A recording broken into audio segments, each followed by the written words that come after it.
Bonjour à tous et à toutes, c'est Nomen et bienvenue dans cette nouvelle vidéo où, comme vous l'avez vu au titre, j'ai décidé de tester un des derniers produits de Razer, la Basilisk V3. C'est un modèle filaire dont j'avais pas testé les modèles précédents, qui m'a coûté 80 € et qui sur le papier proposait des fonctionnalités qui me semblaient plutôt intéressantes.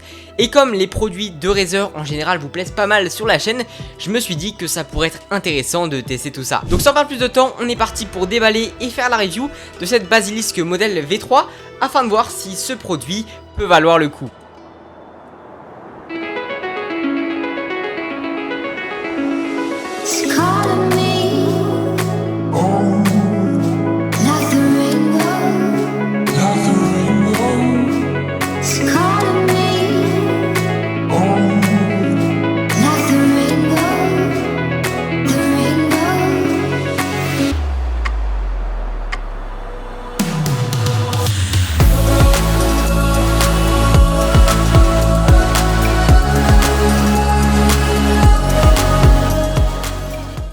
Déjà, niveau du packaging, je pense que vous connaissez, c'est assez classique pour du Razer.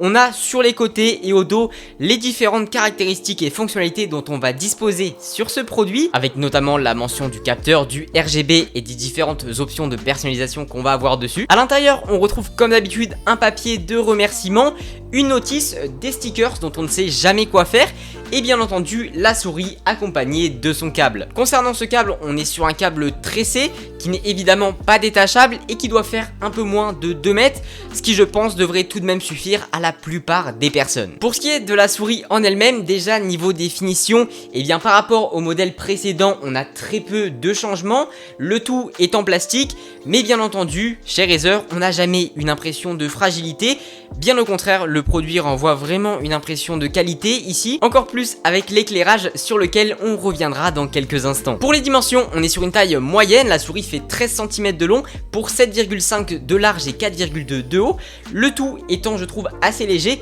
82 grammes pour ce produit, ce qui change pas mal des 113 de la Naga Trinity que j'utilise habituellement. Maintenant, niveau de la prise en main, qu'est-ce que ça donne? Et bah de ce point de vue là, c'est super agréable, on a un peu l'impression d'avoir une Logitech G502 dans les mains, puisque cette Basilisk V3 en reprend pas mal les formes, mais en beaucoup plus léger, et c'est un réel plaisir à l'utilisation. En plus de ça, la souris est équipée sur les deux faces latérales d'une texture adhérente, ce qui contribue à renforcer le confort à l'utilisation, et de ce point de vue là, je pense honnêtement que c'est une des meilleures souris que j'ai pu tester jusqu'à maintenant sur la chaîne. Pour finir avec l'ergonomie, ce produit est bien entendu équipé de patins en PFTE anti-adhérents. C'est assez commun, donc de ce point de vue là, rien d'exceptionnel. Ça c'était pour le design, on va maintenant se pencher sur les fonctionnalités de ce produit, en commençant par tout ce qui concerne les boutons. Déjà sur la face latérale gauche, on va retrouver 3 boutons qui sont bien placés. On a un peu comme sur la G502, 2 boutons classiques et un bouton un peu plus avancé, mais qui reste largement accessible, et surtout, ces boutons sont ni trop petits ni trop imposants, ce qui renforce encore une fois la qualité de la prise en main. Comme les 7 autres boutons disponibles sur cette souris, ils vont être personnalisables dans le logiciel Razer Synapse. Je reviendrai sur les réglages disponibles un peu plus tard dans la vidéo. Concernant les autres boutons, on a évidemment les clics équipés de switch optique Razer de 2e génération avec une vitesse d'activation de 0,2 millisecondes et une durée de vie annoncée à 70 millions de clics. Alors bien entendu, tout ça c'est les chiffres sur le papier, le but étant toujours de les réduire afin d'avoir le meilleur produit en apparence. Mais dans les faits, que ce soit 0,2 ou 0,4 millisecondes, ça change pas grand chose, dans tous les cas ça reste excellent, encore plus à un niveau qui n'est pas professionnel comme le mien. En plus de ça, on retrouve 2 boutons sur le dessus, un qui va permettre de changer le mode de la molette, puisque cette molette va fonctionner selon 2 modes différents, un mode cranté, donc avec une sorte de résistance, et un mode libre où la molette va pouvoir tourner ou défiler librement sans aucune résistance, ce qui est certes assez satisfaisant, mais pas vraiment super utile dans du gaming. À côté de celui-ci, comme d'habitude, on va retrouver le bouton des DPI qui ici, grâce au nouveau capteur Focus Plus, iront de 100 à 26 000, ce qui est véritablement énorme.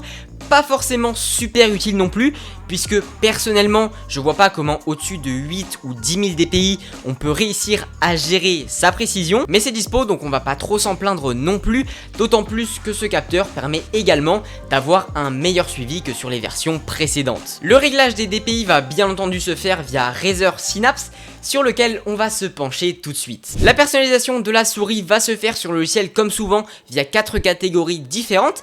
La première, on va pouvoir réassigner les boutons d'à peu près toutes les manières possibles. Par exemple, on va pouvoir assigner des raccourcis du clavier, réorganiser les fonctions de la souris, switch de profil. À noter que sur cette souris, on n'a pas de limite de profil. Tout est enregistré sur votre compte Razer, ça c'est plutôt cool. On va également avoir la possibilité de changer l'éclairage, lancer un programme, une application ou encore écrire un message qui aura été préenregistré dans l'application. J'ai probablement zappé certaines fonctionnalités puisque Razer Synapse est un des logiciels les plus complets de ce point de vue là.